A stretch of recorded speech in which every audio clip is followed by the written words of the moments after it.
novel. You had to beat around the bush last time you were here. You didn't want to spill all the beans before the paper was published. Tell us now. Give us the thumbnail sketch of what the paper says, what your findings were.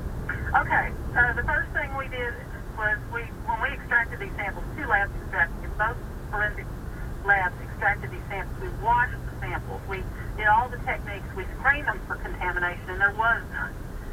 We went in there and then screened for species with mammalian primers, which makes it where any animal would show up, including humans.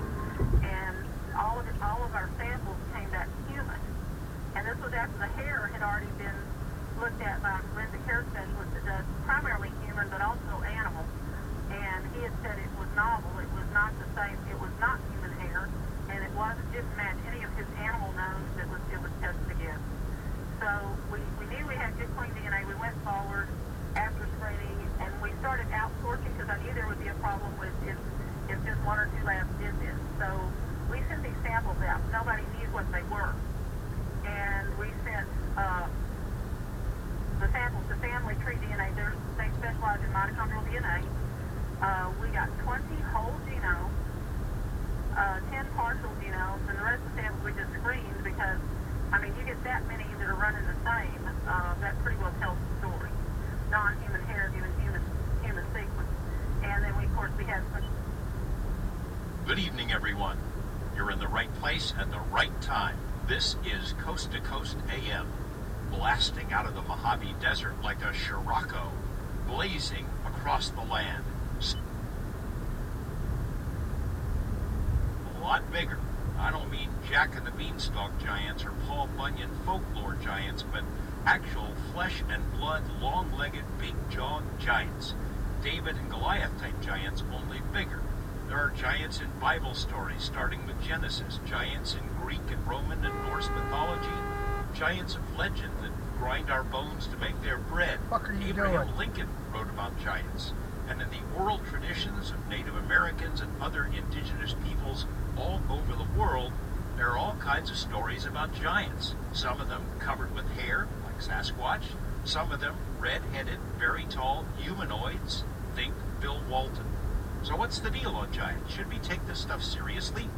Or do we relegate it to the world of legend and folklore, the same realm where fairies and elves still dwell? Or maybe we agree it's real, but only in a fictional sense, like that very large, very jolly, very green fella who, as my friend Lee Spiegel put it, rules over the kingdom of frozen vegetables. You know who he is. Let's find out. I'm with you. So I'd like to know if there's any evidence, and if so, where's it been? Where's it hiding?